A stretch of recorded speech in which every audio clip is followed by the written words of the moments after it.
नमो अरहन्ताणं नमो सिद्धाणं नमो आयर्याणं नमो अध्यायाणं नमो लोये सव्साहुणम्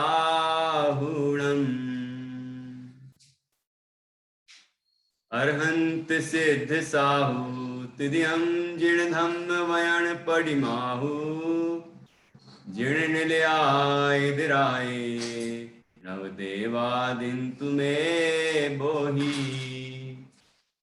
मंगलम भगवान वीरो मंगलम गौतमो गणी मंगलम कुंद कुंदाद्यो जैन धर्मोस्तु मंगलम सर्वमंगल मांगल्यम सर्वकल्याणकारकम प्रधानम सर्वधर्माणां जैनम जयतु शासनम जैनम जयतु शासनम।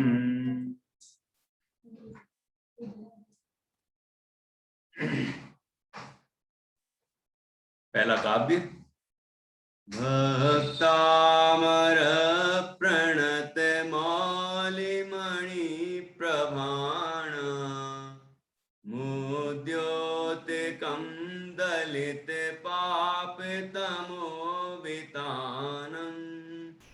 सम्यक् प्रणम्य जिन पादयुगं युगादा पालम्बनं भव जले पतितां जनानां।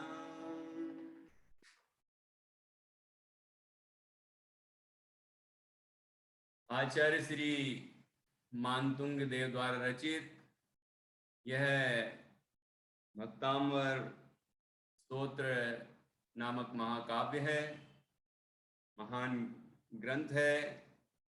इसमें मात्र 48 काव्य हैं, लेकिन इसकी प्रसिद्धि किसी महान ग्रंथ से कम नहीं है।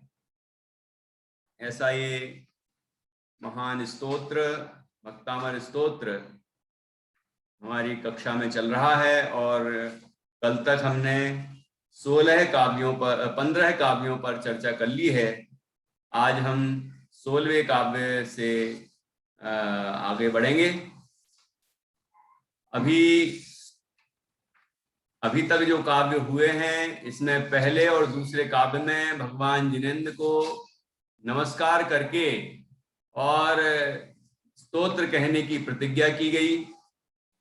पहले काव्य में भगवान को नमस्कार किया और दूसरे काव्य में स्तोत्र कहने की प्रतिज्ञा की, और उसके बाद तीसरे काव्य से 6वें काव्य तक 4 काव्यों में आचार्य ने अपनी लघुता प्रकट की और भगवान की महानता प्रकट की। 7वें काव्य से 10वें काव्य तक इन 4 काव्यों में स्तवन का महात्म्य बताया और स्तवन का महात्म्य बताते हुए कहा कि भगवान जिनेंद्र का स्तवन करने से जन्म जन्मांतरों के पाप क्षण मात्र में नष्ट हो जाते हैं। और स्तवन के महात्म्य की बात तो क्या कहें, भगवान के संबंध में की गई कथा वार्ता, उनका नाम स्मरण आदि भी जीवों के पापों का नाश कर देता है। स्तवन का प्रभाव तो ऐसा है कि स्तवन करने वाले जो आपके भक्त हैं, जिनेंद्र भगवान के भक्त हैं, वो स्वयं जिनेंद्र भगवान के समान बन जाते हैं, मतलब स्वयं भगवान बन जाते हैं। और इसमें भी ज्यादा कोई आश्चर्य की बात नहीं है। इस तरह स्तवन का महात्म्य बताया। फिर 11वें काव्य से 15वें काव्य तक आचार्य ने इसमें भगवान की वीतरागता की महिमा गाई। वीतरागता, भगवान की वीतरागता कि जो किसी वस्तु के प्रति राग नहीं, द्वेष नहीं, कामादिक भाव नहीं, कोई विकृति नहीं, ऐसी वीतरागता भगवान की होती है। और वीतरागता होने से उसका फल जो आनंद है, शांति है, तो उनकी वीतरागता के फल में शांति भी प्रकट होती है। और भगवान में हमें ये चीज ही विशेष रूप से दिखाई देती है। जब भी हम भगवान के जिनबिंब के दर्शन करने जाते हैं तो हमें क्या दिखता है? उनकी छवि दिखती है, वीतराग छवि। मुद्रा दिखती है, शांत मुद्रा। तो उनकी वीतराग छवि और शांत मुद्रा की जो महिमा है वो इन 5 काव्यों में बताई गई है। और भगवान इतने इतने निर्विकार हैं, ऐसे वीतरागी हैं कि सारे लोकालोक का ज्ञान उनको है। उनके त्रिकालवर्ती परिणमन को जानते हैं, लेकिन रंच मात्र विकार उनके मन में, उनके परिणामों में नहीं होता। ऐसी वीतरागता है। दुनिया की कोई भी देवांगना हो, उनको भी वो देखते हैं अपने केवल ज्ञान में, और वो देवांगनाएं उनके आसपास नृत्य भी करती हैं, हाव भाव प्रकट भी करें, तो भी भगवान के मन को रंच मात्र भी विकृत नहीं कर सकती। और आचार्य कहते हैं इसमें भी कोई आश्चर्य की बात नहीं है, क्योंकि सुमेरु पर्वत की चोटी को प्रलय काल की हवाएं हिलाने में समर्थ नहीं है। जो दूसरे छोटे मोटे पहाड़ों को हिला देती हैं, वो हवाएं भगवान जिनेंद्र, वो हवाएं सुमेरु पर्वत की चोटी को भी नहीं हिला सकती। ऐसे ही जो देवांगनाएं साधारण जो तपस्वी गण हो, तापसी वगैरह हो, या अन्य देवता वगैरह हो, उनको भले ही डिगा दें, लेकिन वीतराग जिनेंद्र देव को कोई डिगाने में समर्थ नहीं है। ऐसी भगवान की वीतरागता का वर्णन इस 15वें काव्य में किया। अब 16वें काव्य से 20वें काव्य तक ध्यान देना। 16वें काव्य से 20वें काव्य तक भगवान आचार्य भगवान के केवल ज्ञान की महिमा गाएंगे। केवल ज्ञान की महिमा गाते हुए यहां पर यह बताया है कि भगवान का केवल ज्ञान लोकालोक के संपूर्ण पदार्थों को जानता है और उनके त्रिकालवर्ती परिणमन को जानता है। मतलब ये कि भगवान के ज्ञान से कुछ भी नहीं बचा है जो उनने नहीं जाना। सब कुछ जानते हैं और युगपथ अर्थात एक साथ जानते हैं। ये सारी बातें इन 5 काव्यों में बताने वाले, उसकी महिमा बताने वाले। और बताएंगे आचार्य कि यदि कोई कहे कि केवल ज्ञान की उपमा किसी दीपक से दे दी जाए तो कैसा रहेगा, सूर्य से दे दी जाए तो कैसा रहेगा, है ना? तो आचार्य कहेंगे कि ये इनमें तो कमियां हैं, लेकिन भगवान का केवल ज्ञान महान है। इस तरह भगवान को अनुपम कहा ना, 13वें काव्य में अनुपम कहा था कि सारे उपमाओं को, विश्व की सारी उपमाओं को जिन्होंने जीत लिया है, तो उनके केवल ज्ञान की उपमा, केवल ज्ञान की उपमा भी नहीं दी जा सकती किसी पदार्थ से। ये बात भी आगे आने वाली है। तो देखिए, पहला 16वां काव्य है। 16वें काव्य में कहा कि भगवान की उपमा किसी दीपक से नहीं दी जा सकती।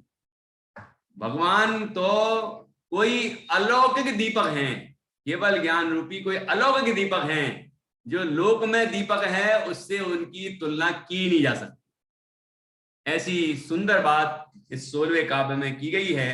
कल हमने इसको पढ़ लिया था, इसका उच्चारण किया था। अर्थ करते हैं, अभी एक बार और उच्चारण कराते हैं। कोई नए दिख रहे हैं, कल नहीं आए होंगे ऐसे, तो उच्चारण देख लेंगे। 16वां काव्य है। निर्धूम निर्धूम वर्ती रपवर्जित तैल पूरा। निर्धूम वर्ती रपवर्जित तैल पूरा। ठीक है, ये रागी रेफ जो 3 जगह आई है उसका ध्यान दें। निर्धूम, निर्धूम, तो ये तो बार बार बता चुका हूं। रागी रेफ जिस अक्षर के पहले लगी हो, जिसके ऊपर लगी हो, उसके पहले पढ़ा जाएगा, है ना? तो निर्धूम, वर्ती, रपवर्जित, रपवर्जित, वर्जित, तैल पूरा। ठीक है, निर्धूम वर्तिरप वर्जित तैल पूरा कृत्स्नम, आधा ता और आधा सा, ध्यान से पढ़ना। कृत्स्नम स्नम स्नम कृत्स्नम कृत्स्नम, ठीक है।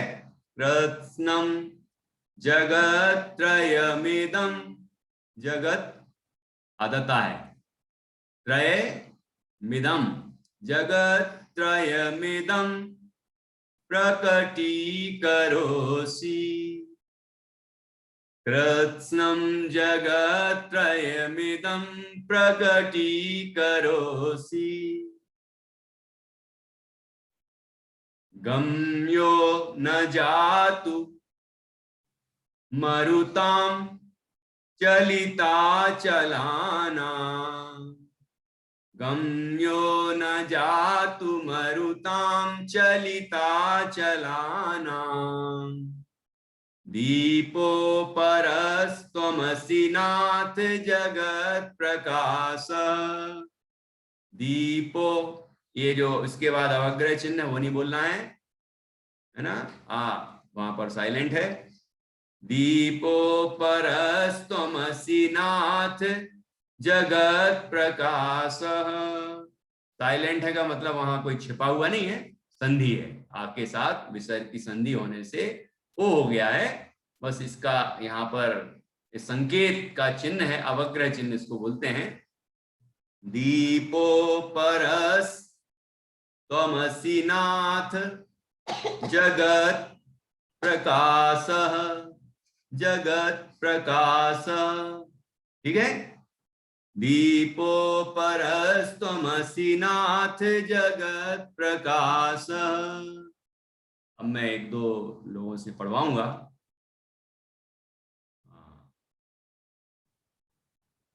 जो अच्छा अभ्यास करके आए होंगे उनसे मैं पढ़वाता हूँ।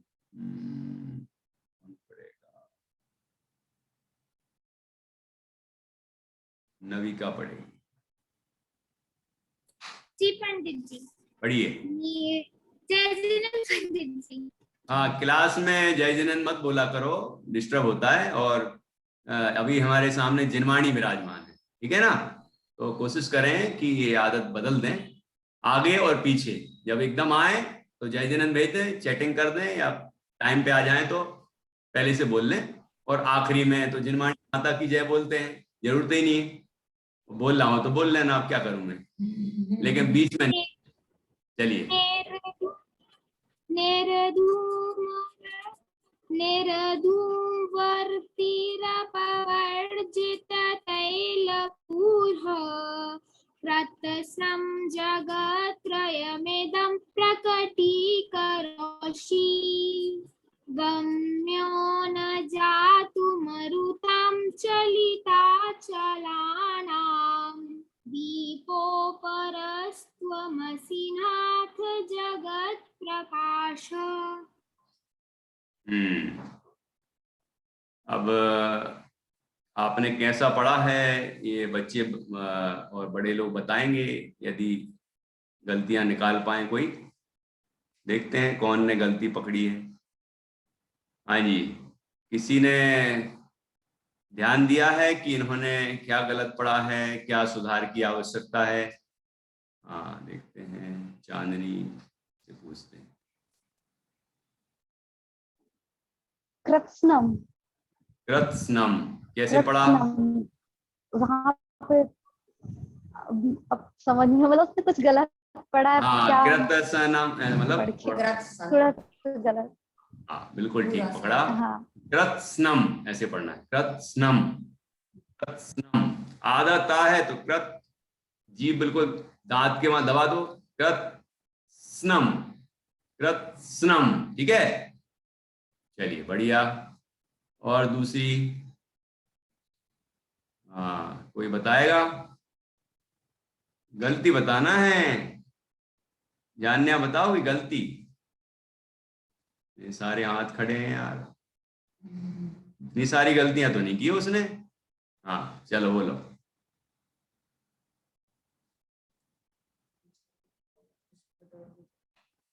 हाँ, और कौन बोलेगा?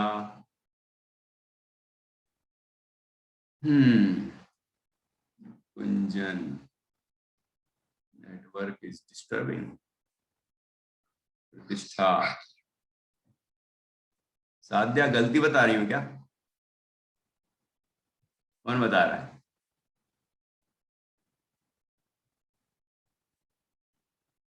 भैया जी ने पूर्व बोला था, पूर्व। एक बच्चा बोलो। भैया जी ने पूर्व बोला था, पूरा है। पूरा, पूरा है ना? क्या वैसे तो पूरा ही बोला है, थोड़ा जोर दे दिया है तो आपको ऐसा पूर्वा लगा। पूरा मतलब थोड़ा सा देर तक बोला, बोला तो उसने पूरा ही है ना? पूरा, पूरा इतना बोले। निर्धूम वर्तिरपवर्जित तैल पूरा, है ना? बस बस बस। अच्छा बोल लो, चलो बोलो। भैया जी आप लोग सुनाए। हाँ सुनाइए।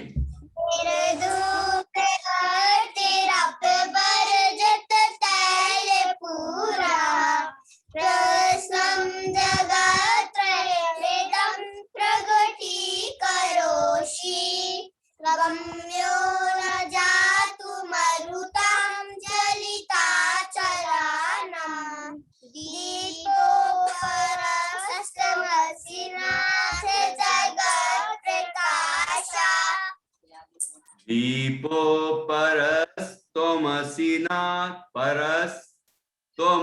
नाथ जगत प्रकाश। ओके,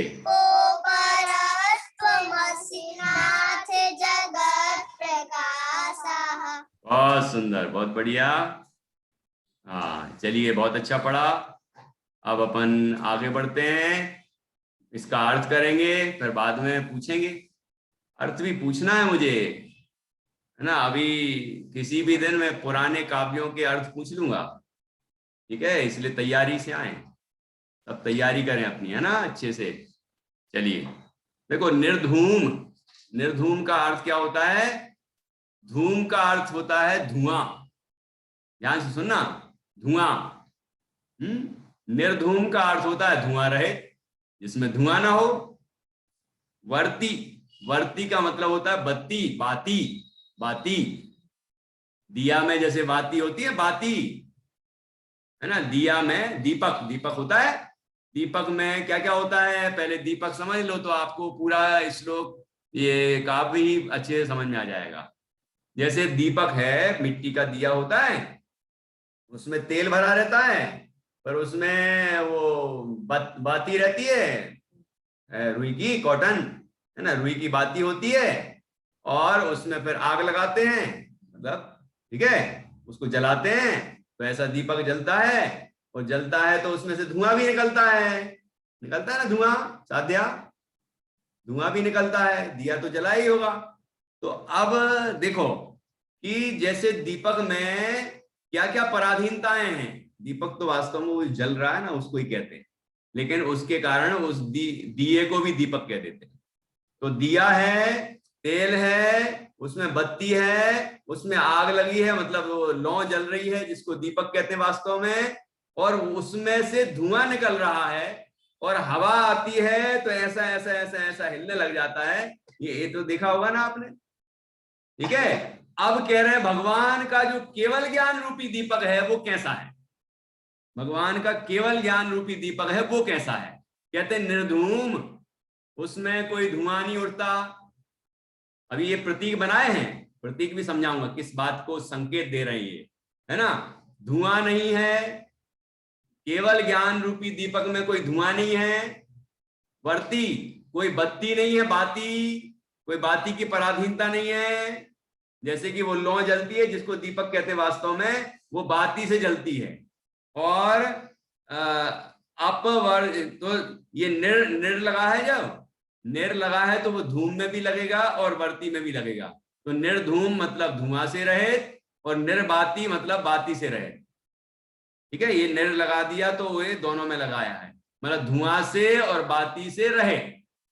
और अपवर्जित तैल पूरा, अपवर्जित तैल पूरा, अपवर्जित मतलब पूरी तरह से, तैल पूरा, तैल से पूरा, पूरा भरा हुआ, लेकिन निर लगा है ना, तो इसका मतलब कि जो पूरी तरह से तेल से रहित है, जो तेल से भी रहित है, ठीक है, जिसमें कोई धुआं नहीं उठता, जिसमें कोई बाती की पराधीनता नहीं होती, जिसमें तेल की जरूरत नहीं होती, ठीक है।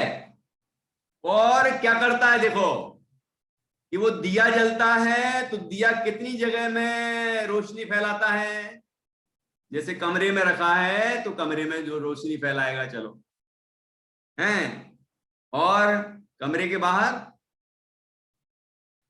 कमरे के बाहर भी दीवाल है, दीवाल, तो दीवाल को, दीवाल के अंदर से उसका प्रकाश चला जाए वो बगल के कमरे में पहुंच जाएगा, नहीं नहीं नहीं पहुंचेगा, ठीक है। अब सुनना, लेकिन भगवान का जो केवल ज्ञान रूपी दीपक है वो कैसा है कि धुआं से रहे, बाती से रहे, तेल की से रहे, और कृत्स्नम जगत त्रयम इदम प्रकटी करोसी। कृत्स्नम मतलब संपूर्ण, कृत्स्नम का मतलब होता है संपूर्ण, ठीक है।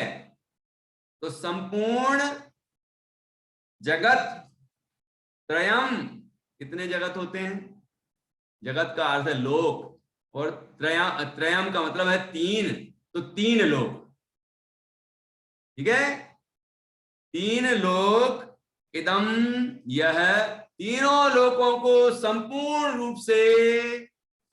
रूप से प्रगटी करोसी, इदम प्रगटी करोसी, यह प्रकट कर देता है, प्रकट कर देता है, प्रकाशमान कर देता है, मतलब ऐसा उजेला फैला देता नहीं, मतलब तीनों लोकों को जान लेता है, लोक को तो छोड़ो आलोक को भी जान लेता है, और वर्तमान को नहीं अकेला, भूत और भविष्य को भी एक साथ ही जान लेता है।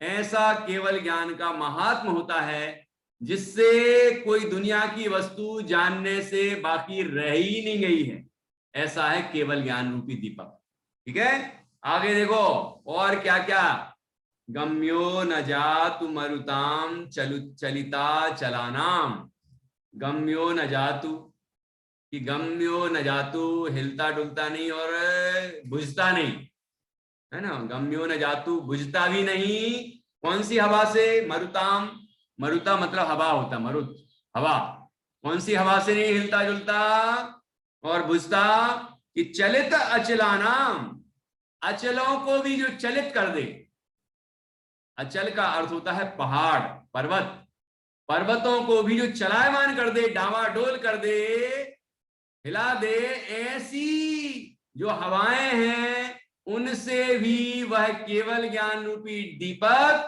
थोड़ा भी हिलता डुलता नहीं।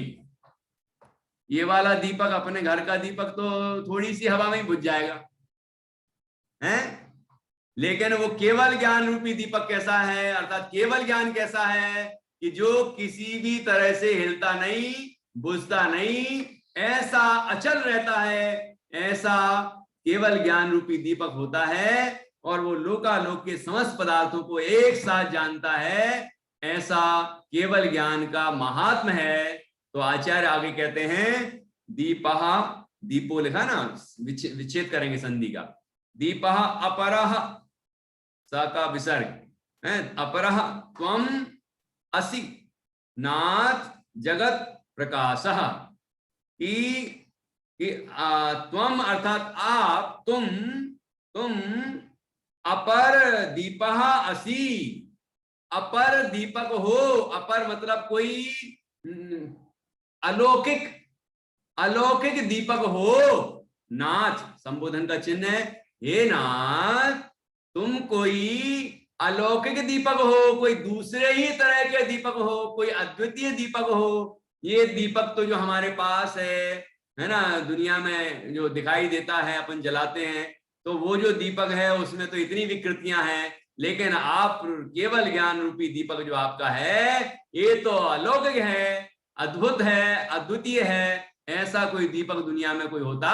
नहीं है। ऐसा दीपक है जो जगत प्रकाशा, संपूर्ण जगत का प्रकाश, संपूर्ण जगत में प्रकाश फैलाता है ना, ऐसा दीपक है। ये प्रकाश जब केवल ज्ञान या ज्ञान के संबंध में कहा जाए तो उसका मतलब क्या समझना चाहिए कि ऐसा जो उजेला फैलाता है, जो लाइट जली है ना, या सूर्य का प्रकाश होता है, चंद्रमा की चांदनी का प्रकाश होता है, वो प्रकाश की बात है क्या? केवल ज्ञान ऐसा प्रकाश करता है क्या? है? नहीं नहीं नहीं, वो प्रकाश की बात नहीं है। प्रकाश की बात ये मतलब ये है जैसे प्रकाश में सारी वस्तुएं जैसी है वैसी दिख जाती हैं, ऐसी केवल ज्ञान में सारे लोकालोक के पदार्थ जैसे हैं वैसे के वैसे दिख जाते हैं, ज्ञात हो जाते हैं। ये केवल ज्ञान का प्रकाश है। केवल ज्ञान रूपी, केवल ज्ञान के प्रकाश का मतलब है कि केवल ज्ञान लोकालोक के समस्त पदार्थों को एक साथ जान लेता है। जगत, सारा जगत एक साथ ज्ञात होता है, कुछ भी बाकी नहीं रहता है। ऐसे ज्ञान का ये चमत्कार, ये महात्म यहाँ पर बताया गया है। तो मैंने आपसे कहा था कि 16वें काव्य से 20वें काव्य तक केवल ज्ञान की महिमा गाएंगे। तो देखिए 16वें काव्य में कितनी महिमा गाई है। ठीक है, एक तरफ वो दीपक जिसको हम दीपक कहते हैं, दिया, जिसमें कि धुआं भी होता है, जिसमें वो जो बाती पे जलता है, और जिसमें तेल की पराधीनता है, तेल खत्म हो जाए तो बंद हो जाए, बाती जल जाए तो बंद हो जाए, हवा चल जाए तो बुझ जाए। ठीक है ना। और दिया चाहिए उसके लिए, मिट्टी का या कोई भी दिया चाहिए उस तेल को भरने के लिए, लेकिन यहां कोई पराधीनता नहीं। अब इनके संकेत देखिए, निर्धूम, निर्धूम, केवल ज्ञान रूपी दीपक निर्धूम है। निर्धूम है का मतलब धुएं से रहित। तो कौन सा धुआं? ये दीपक में तो, दिए में तो धुआं उठता है, वो धुआं विकार है, उसका विकृति है। असली तो वो दीपक जो जलता है ना, प्रकाश फैलाता, वो है, लेकिन उसके साथ में धुएं रूपी विकार होता है। ऐसे केवल ज्ञान में कोई विकार नहीं, मतलब रागादि विकार नहीं होते। केवल ज्ञान में लोकालोक ज्ञात होते हैं, लेकिन उनको थोड़ा भी राग द्वेष आदि कुछ भी विकार नहीं होता। तो निर्धूम का संकेतार्थ है कि भगवान का केवल ज्ञान निर्विकार रहता है। ठीक है, वीतरागता पूर्वक होता है ना केवल ज्ञान, इसलिए वो निर्विकार रहता है। दूसरा, बाती की पराधीनता नहीं, जैसे यहां कहा है, तो ऐसे केवल ज्ञान को किसी की पराधीनता नहीं। किसकी पराधीनता? कि कोई किसी कर्म की जरूरत हो, किसी आंखों की जरूरत हो, या पदार्थों की जरूरत तो होगी। पदार्थों को देखने के लिए ज्ञान को कहीं जाना तो पड़ेगा कि नहीं? नहीं नहीं, ज्ञान को कहीं जाना नहीं पड़ता, और ज्ञान में कोई पदार्थ आते नहीं, लेकिन जहां पदार्थ जैसे जैसे हैं वहां के वैसे केवल ज्ञान रूपी दीपक में प्रतिबिंबित हो जाते हैं, दिख जाते हैं। ऐसी केवल ज्ञान की महिमा है। ठीक है, जैसे कि तालाब में आकाश गंगा दिखती है कि नहीं? तालाब में आकाश गंगा दिखती है, तो आकाश गंगा आ जाती है क्या उसके अंदर? जैसे दर्पण में अपना चेहरा दिखता है, तो अपना चेहरा उसके अंदर घुस जाता है क्या? है नहीं। तो ऐसे केवल ज्ञान में सारे लोकालोक के पदार्थ आते नहीं है, कोई पदार्थ नहीं आता। और केवल ज्ञान अपने आत्मा को छोड़कर बाहर फैलता नहीं है। ऐसा जाके वो प्रतिष्ठा को देखेगा, ये प्रतिष्ठा बैठी, ऐसा जाता नहीं है कहीं, ना कहीं जाता है, ना पदार्थ उसके अंदर कोई आता है। वो तो अपने ज्ञान, अपने आत्मा में रहता है, और पदार्थ भी वो अपनी जगह में रहते हैं। लेकिन ज्ञान का ऐसा चमत्कार, ज्ञान का ऐसा सामर्थ्य होता है कि जैसा पदार्थ जहां भी है, जिस स्वरूप में है, वो बिल्कुल स्पष्ट रूप से उनको ज्ञात हो जाता है। ऐसी कोई पराधीनता उनको नहीं होती, पूरी तरह से स्वाधीनता से ज्ञान पदार्थों को जान लेता है। ठीक है, और किसी तेल की अधीनता नहीं है कि कभी समाप्त हो जाए। है ना, जैसे दीपक को तेल की जरूरत है, तेल नहीं होगा तो वो बुझ जाएगा। ऐसे केवल ज्ञान में किसी की अधीनता नहीं है कि कोई चीज बुझ जाए, कोई चीज खत्म हो जाएगी तो केवल ज्ञान भी खत्म हो जाए, कहीं खत्म नहीं होने वाला। प्रति समय नया नया केवल ज्ञान आत्मा में प्रकट होता रहता, अनंत काल होता रहेगा, कभी समाप्त नहीं होने वाला, ऐसा है। ठीक है ना। और लोकालोक के समस्त पदार्थों को एक साथ जान लेता है, ये सारे जगत में प्रकाश करता है, मतलब सारे जगत को जान लेता है। कोई भी वस्तु, कोई भी व्यक्ति, कोई भी अणु भी कहीं भी हो, तीन लोक में और आलोक में कोई पदार्थ है, आलोक आकाश, कुछ भी ऐसा पदार्थ नहीं जो उनको ज्ञात ना होता। हमारे मन में जो विकल्प उठते हैं ना, सब ज्ञात हो जाते भगवान को, सबको जानते भगवान। हम कितने छिप छिप के पाप करेंगे लेकिन उनको ज्ञात हो जाता है। भगवान कोई पनिशमेंट देने नहीं आते हैं, ये ध्यान रखना। लेकिन हम हमारे कर्म जो है ना, कर्म ऐसा लिखा है इष्टोपदेश में, उद्गल को पक्षपात नहीं होता, जीव जैसे ही विकार करता है वैसे ही बन जाता है। बच्चा कर रहा है कि बड़े कर रहे हैं, कि कौन बच्चा गर्भ में है तब विकार कर रहा है, किसी भी स्थिति में हो, जीव को विकारी भाव हुआ, राग द्वेष आदि भाव हुए और कर्म आके बन गया।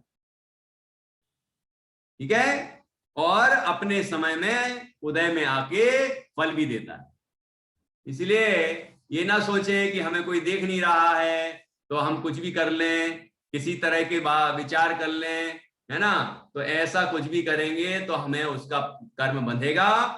ठीक है। पुण्य भाव होंगे तो पुण्य कर्म बनेगा, पाप भाव होंगे तो पाप कर्म बनेगा, उससे हम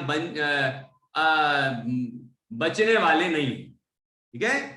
इस तरह से हमें केवल ज्ञान का स्वरूप समझना चाहिए और उसका महात्म समझ के हमें समझना चाहिए कि ऐसा केवल ज्ञान भगवान जिनेंद्र के होता है, ऐसी सर्वज्ञता भगवान जिनेंद्र के होती है।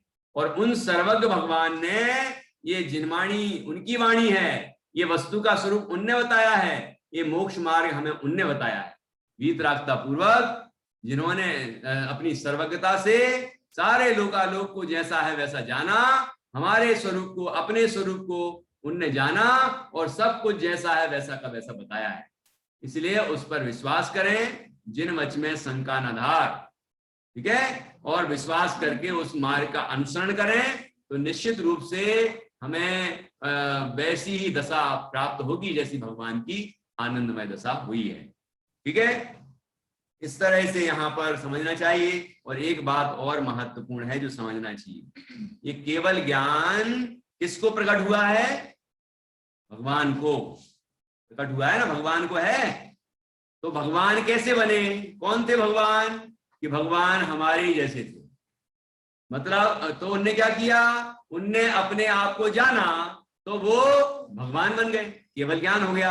मतलब हमें भी ऐसा ज्ञान प्रकट हो सकता है, हमारा ज्ञान भी, हमारा भी ऐसा ही ज्ञान स्वभाव है।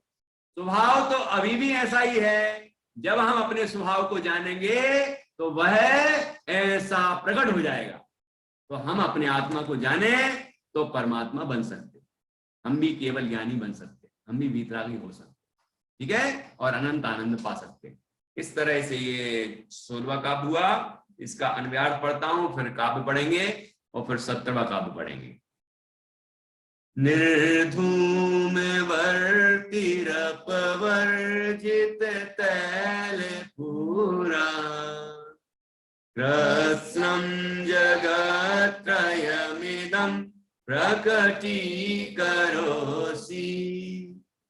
गम्यो न जातु मरुतां चलिता चलानां, दीपोपरस्त्वमसि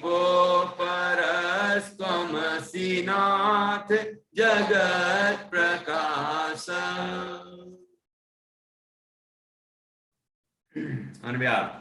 हे स्वामिन, आप धुआं और बाती से रहित, संपूर्णतया तेल से रहित, संपूर्ण लोकालोक को प्रकाशित करने वाले, पहाड़ों को डामाडोल करने वाली हवाओं से भी कभी भी प्रभावित नहीं होने वाले, विश्व भर में ज्ञान का प्रकाश फैलाने वाले अलौकिक ज्ञान दीप हो। इस तरह यहाँ पर ये काव्य पूर्ण हुआ, 16वां काव्य। अब हम 17वां काव्य पढ़ेंगे।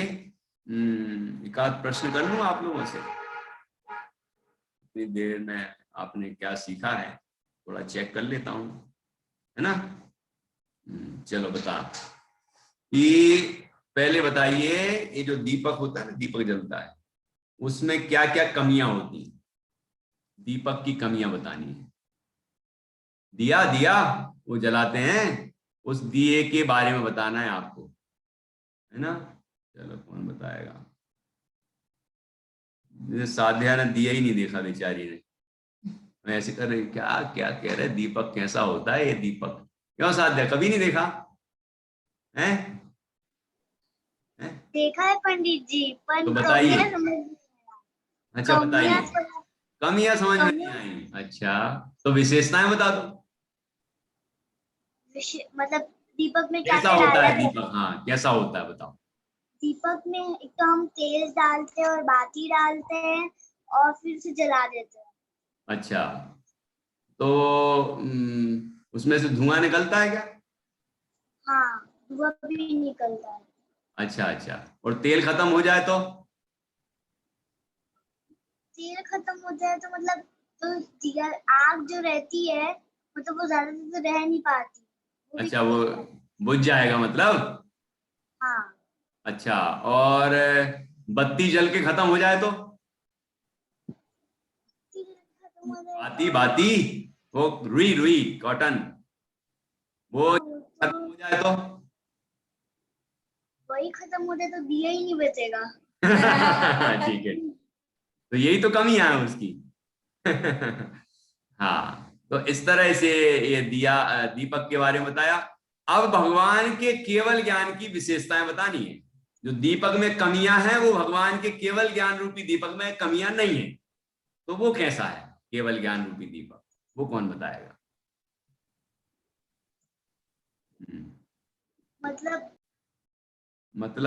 अब मतलब बताएंगे ना। हाँ, चैताली सार, हाँ जी बताइए। जो दिया है वो बाती रहित है, तेल रहित है और धुआं रहित है। हाँ, कौन कौन सा दिया, कौन सा? केवल ज्ञान, केवल ज्ञान रूपी दीपक, बिल्कुल ठीक, केवल ज्ञान रूपी दीपक, धुआं रहे, बाती रहे, तेल रहे। बाती रहित और तेल रहित। हाँ बिल्कुल ठीक। और क्या करता है वो? पूरे तीनों जगत को प्रकाशित करता है। बहुत अच्छा। अच्छा, इसमें निर्धूम कहा, निर्धूम, तो निर्धूम से क्या संकेत लेना चाहिए? धुआं रहित। हाँ, तो धुआं, तो अब धुआं तो ज्ञान में क्या उठेगा? तो इसमें ज्ञान में कौन सा धुआं हो सकता है, मतलब कौन सी विकृति हो सकती है जो नहीं है?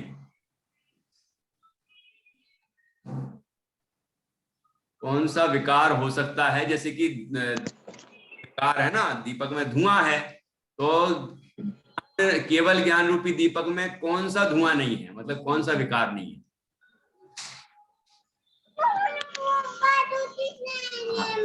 कोई बात नहीं, किसी और से पूछते हैं, अभी आपको पता चल जाएगा। अभी आप कहेंगे अरे यार ये तो मुझे आता था। हाँ हाँ, इधर से नबी का बताएगी, बताओ।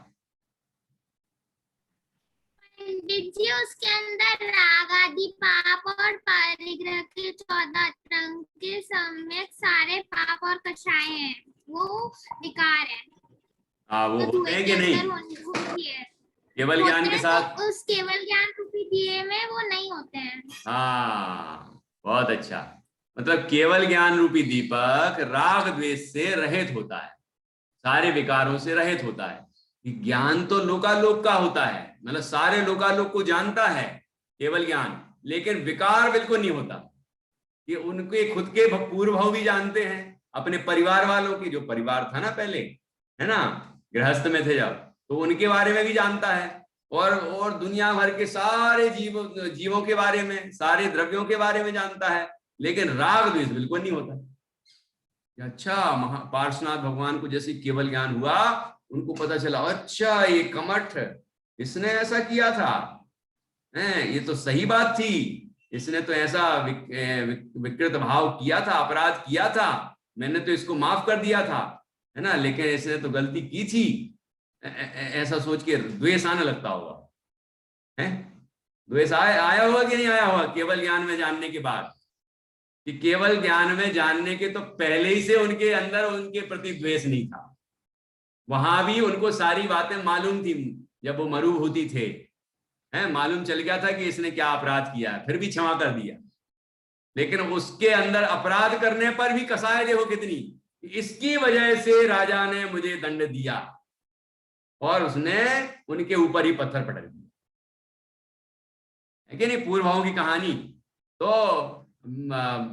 भगवान को केवल ज्ञान होने पर कोई विकार नहीं होता, कोई राग द्वेष नहीं होता, जैसा है वैसा जानते हैं, राग द्वेष नहीं करते। ऐसा निर्धूम से अपन को यह संकेत मिलता है। और वर्ती रपवर्जित तैल पूरा, इससे क्या संकेत मिलता है कि पराधीनताओं से रहित है, ठीक है, और कभी समाप्त नहीं होगा। केवल ज्ञान कभी समाप्त नहीं होगा, नष्ट नहीं होगा, सादी अनंत शाश्वत रहेगा। हाँ जी, बहुत अच्छा। और बुझने वाला भी नहीं, डावाडोल भी होने वाला नहीं किसी भी तरह से, है ना, जैसा वस्तु का स्वरूप है वैसा भी बिल्कुल स्पष्ट रूप से जानेगा, कभी विचलित होने वाला नहीं है। ऐसा केवल ज्ञान रूपी दीपक होता है, जिसकी यहाँ पर बहुत सुंदर चर्चा की है, कि कहा है कि ऐसा कोई अद्वितीय अलौकिक दीपक है केवल ज्ञान रूपी दीपक, जो भगवान जिनेंद्र के अंदर है। ऐसे भगवान जिनेंद्र की यहाँ पर स्तुति की गई। और अब हम 16वें काव्य से आगे बढ़ के 17वें काव्य में पहुंचते हैं। यहाँ ये सब आपको दिखेगा, थोड़ा बहुत विषय आपको मिलता जुलता दिखेगा, लेकिन मिलता जुलता नहीं, नया विषय आएगा, उसके अंदर आएगा केवल ज्ञान के संबंध में, केवल ज्ञान के संबंध में ही आएगा, लेकिन कुछ विशेष आएगा, ठीक है। हाँ, किसको, नविका को क्या पूछना है? नहीं, वो बताना होगा उसको। पंडित जी, मुझे ये पूछना है, जब भगवान को केवल ज्ञान दिखता है, वो कैसे, किस तरीके से दिखता है? केवल ज्ञान दिखता है कि केवल ज्ञान होता है? मतलब वो दिखता है, उन्हें पूर्व भाव वगैरह, उन्हें पूरा जगत दिखता है, तो कैसा, कैसे दिखता होगा? हाँ। कैसा दिखता है कि कैसे दिखता है? कैसा दिखता है? हाँ, दोनों बता देता हूं। केवल ज्ञान में देखो, केवल ज्ञान हुआ तो उन्हें सारा जगत, सारी दुनिया दिखने लग जाती है, सब कुछ दिखता है। आंख से, अपन सोचते हैं आंख से ही दिखता है, उनके तो आंख तो नासा दृष्टि होती है, आंख से कुछ नहीं देखते, ज्ञान से दिखता है, ठीक है। जैसे अपन लोग आंख बंद करके, उदाहरण है, नहीं तो आप सोचो कि ऐसे सपना जैसा दिखते होंगे क्या। जैसे अपन रात में सो रहे हों और सपने में अपन को क्या क्या दिखता है, पता नहीं क्या क्या दिखता है, दिखता है कि नहीं दिखता? आंख खुली है कि बंद है? आंख बंद होने पर भी दिखता है कि नहीं दिखता? दिखता है। दूसरी बात कि अपन जाग रहे हैं, अभी आंख बंद कर लें और फिर याद करें कि शिखर जी गए थे हम, तो शिखर जी कैसा है, शिखर जी में कैसे कैसे गए थे, क्या क्या हुआ था, वो सब दिखेगा कि नहीं दिखेगा आपको? तो हमें तो, हमारा तो मति ज्ञान और श्रुत ज्ञान है ना, इसलिए हमें सोचना पड़ रहा है, और हमारे कल्पनाएं बनती हैं। लेकिन भगवान का है केवल ज्ञान। देखो, 5 ज्ञानों में मति ज्ञान और श्रुत ज्ञान हमारे हैं। अवधि ज्ञानी को भी सोचना नहीं पड़ता, उनके अवधि ज्ञान में भी बहुत सारे पदार्थ, भले उसमें मर्यादाएं हैं, रूपी पदार्थ हैं, लेकिन दिखता तो स्पष्ट है बिना इंद्रियों के। कि मन पर ज्ञान में भी बिना इंद्रियों के स्पष्ट दिखता है, और केवल ज्ञान में तो सब कुछ दिखता है। क्षण द्रव्य, उनके समस्त गुण, उनकी पर्याय, त्रिकालवर्ती, सब कुछ केवल ज्ञान में ज्ञात होता है। तो आप अपन ये समझ लें कि बिना आंखों के, बिना सोचे उनके ज्ञान की ऐसी क्षमता प्रकट होती है कि सारा लोकालोक एक साथ ज्ञात होता है, उनको जानने में आता है, मतलब वो जानते हैं सब कुछ। और सकल गे ज्ञायक तदपि निजानंद रसली, ये ध्यान रखना कि सारी दुनिया को देखते ही रहते हैं क्या, कि नहीं, समस्त ज्ञों को जानते हुए भी अपने आत्मा के आनंद रस में लीन रहते, ठीक है, ऐसे जानते। इस तरह से ज्ञान का स्वरूप है। और धीरे धीरे आपको और चिंतन करेंगे तो समझ में आएगा, ठीक है। चलिए आगे बढ़ते हैं, और भी इस विषय को आगे स्पष्ट किया है। अब सूर्य की उपमा देने की कोशिश करते हैं लोग, तो आचार्य कहते हैं कि आप तो कोई अतिशयकारी सूर्य हैं, सूर्य में तो बहुत सी कमियां हैं, लेकिन आप में कोई कमी नहीं है, इसलिए आप अतिशयकारी सूर्य हैं, कोई अद्वितीय सूर्य हैं, अलौकिक सूर्य हैं, है ना। अब सूर्य, जैसे वहां दीपक की बात की थी ना, यहाँ सूर्य की बात करेंगे। तो सूर्य कैसा होता है, ध्यान रखना, सूर्य कैसा होता है, क्या क्या करता है, उसका प्रकाश कहाँ कहाँ फैलता है, कहाँ कहाँ नहीं जाता है, वो सब ध्यान रखना। और अब केवल ज्ञान की विशेषताएं बताएंगे कि उसकी क्या क्षमता है, ये दोनों बातें समझना, तो पता चलेगा कि केवल ज्ञान कोई अतिशयकारी सूर्य है। अब पहले अपन इसको पढ़ते हैं, इसका उच्चारण करते हैं, फिर अर्थ समझेंगे। हाँ जी। नास्तम कदाचिदुपयासि, किसके पास किताब नहीं है भक्तामृत स्तोत्र की? सभी के पास है? सभी के पास है। फिर भी 2-5 मिनट के लिए दिखा देता हूं आपको पीडीएफ। हाँ, नहीं, मुझे अलग अलग दिखाना नहीं है ना, इसलिए इकट्ठे ही लिखे रहते हैं, तो वैसे ही पढ़ने का अभ्यास करना, इसलिए इसमें थोड़ा सा गैप देके लिखते हैं। चलिए कोई बात नहीं।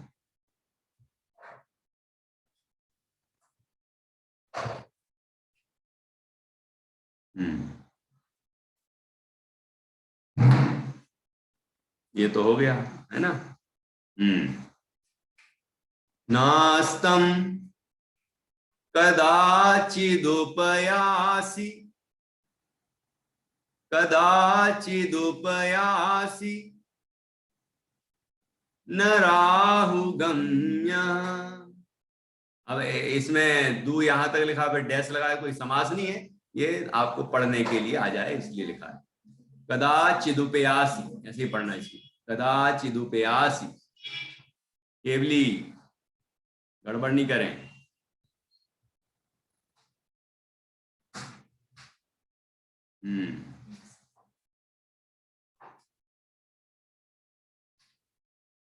देखो क्या लिखा, नास्तम कदाचिदुपयासि न राहु गम्य, राहु न राहु गम्य स्पष्टीकरोसि,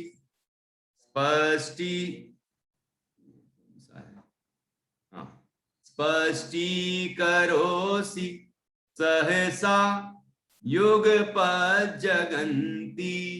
ये जो जा है यहाँ जाके साथ रहता है संधि में, है ना। युगपत् जगन्ति, ये आधा पहला है और पूरा है, जगन्ति, युगपत् जगन्ति। नाम्भो, नाम्भो धरोदर, धरोदर, इकट्ठा पढ़िए। नाम्भो धरोदर निरुद्ध, निरुद्ध महाप्रभाव, महाप्रभाव सूर्यातिसाई,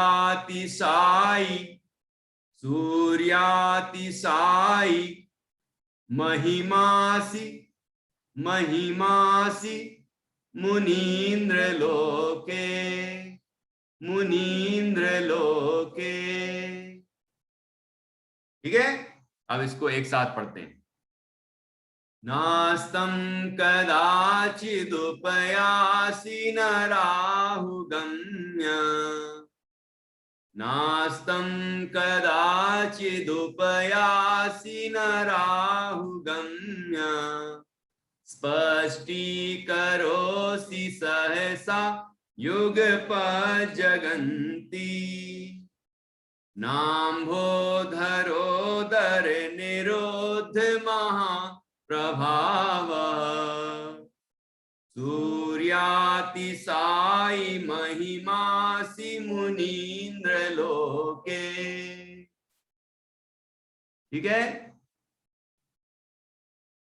चलिए देखते हैं कौन कौन ने सीख लिया है। उच्चारण, अभी उच्चारण पूछेंगे, उसके बाद अर्थ करेंगे। आज का समय हो गया है, इसीलिए अर्थ कल करेंगे। किसी किसी को आकुलता होने लगती होगी, इसलिए सूचना पहले ही देना पड़ती है कि भैया आप अर्थ नहीं कर रहे हैं, आप निश्चिंत रहें, कल करेंगे, है ना। समय हो गया है, तो अब देखते हैं कौन कौन पढ़ सकता है। सभी पढ़ सकते हैं, आया तो फिर किससे पढ़वाऊं जिसने अभी तक नहीं पढ़ा है। समर्थ, क्या बात है, आज फिर मौका दूं क्या? निराश मत करना, पढ़ो पढ़ो। नास्तं कदाचिदुपयासि न राहुगम्य स्पष्टीकरोषि सहसा युगपज्जगन्ति नाभोधरोदरनिरोध महाप्रभाव सूर्यातिशायि महिमा मुनीन्द्र लोके। मम्मी कहाँ है? हाँ, वो गलती बताएंगी तुम्हारी। अब भाभी गलती बताओ, इन्होंने जो पढ़ा है उसमें से गलतियां निकाल के बताइए।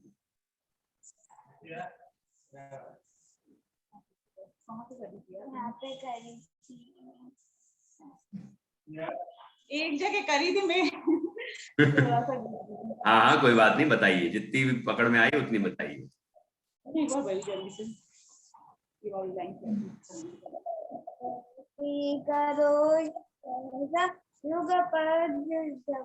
यहाँ पे करी थी मैंने।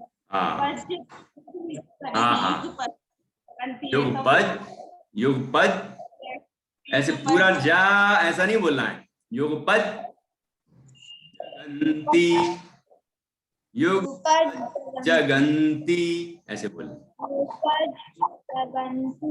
हाँ, बहुत अच्छा, आज तो फिर ने अच्छा प्रयास किया है, मानना पड़ेगा। चलिए भाभी आप पढ़िए एक बार। हाँ पढ़िए।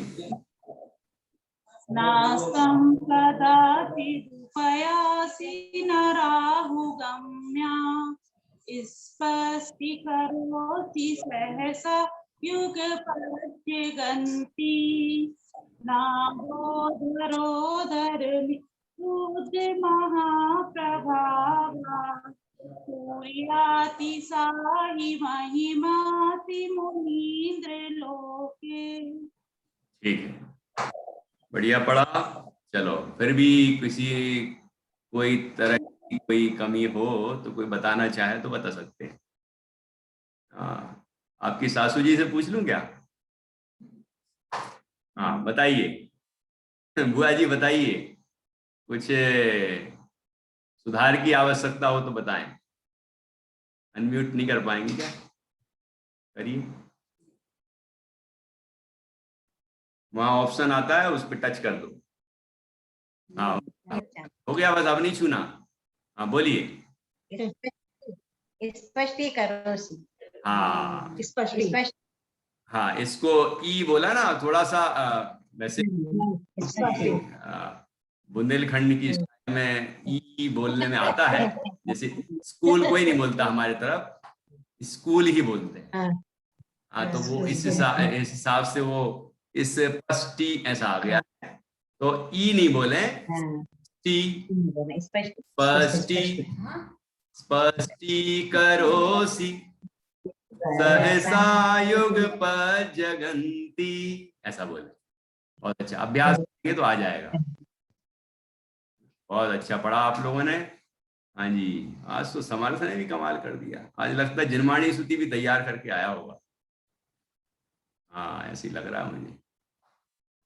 हाँ, अब इसके बाद कौन पढ़ेंगे? एक जन से और पढ़वा लेते हैं। हाँ, हाँ जी, पढ़िए मंगला जी, दादी।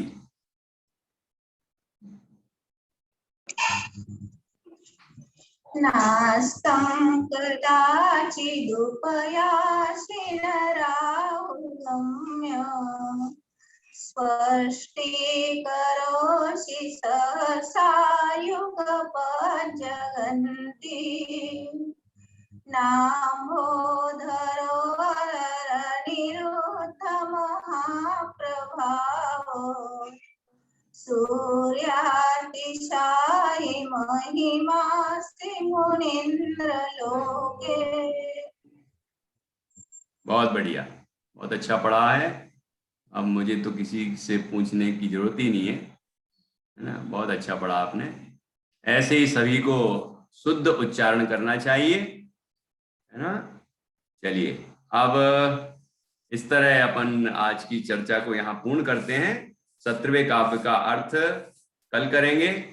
कुछ तो इसके अंदर जो भाव है वो मैंने आज की चर्चा में ले ही लिया है ना। जैसे इसमें आया ना युगपत जगंती, तो ये भाव तो यहाँ आ ही गया कि एक साथ जानता है केवल ज्ञान के स्वरूप में। बाकी हर काव्य में थोड़ा अलग अलग विषय आएगा केवल ज्ञान के संबंध में।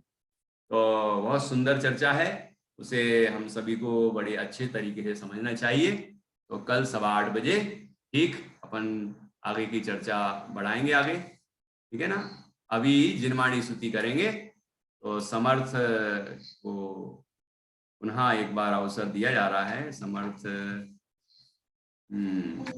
प्रतिष्ठा नहीं, वो गलती से वहां दब गया है, कल तैयारी करके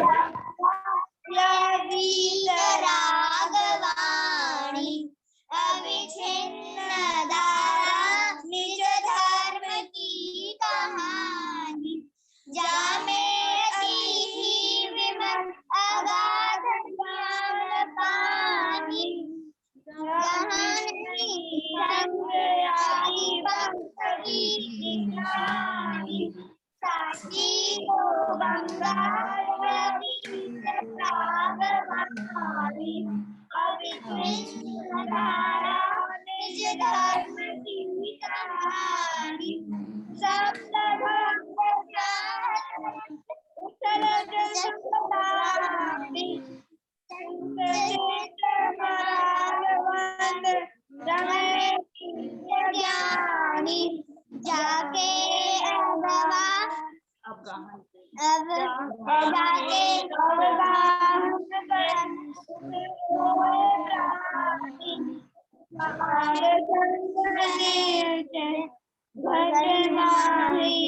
प्रमाणी साही तो गंगाय रागवाणी अविच्छिन्न धारा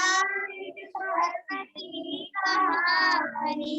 जय जय बोल द्वादशांग जिनमाणी माता की जय, महान जिन धर्म की जय। सभी 9 बार नमोकार मंत्र के माध्यम से पंच परमेश्वरी का स्मरण करेंगे। ईश्वर के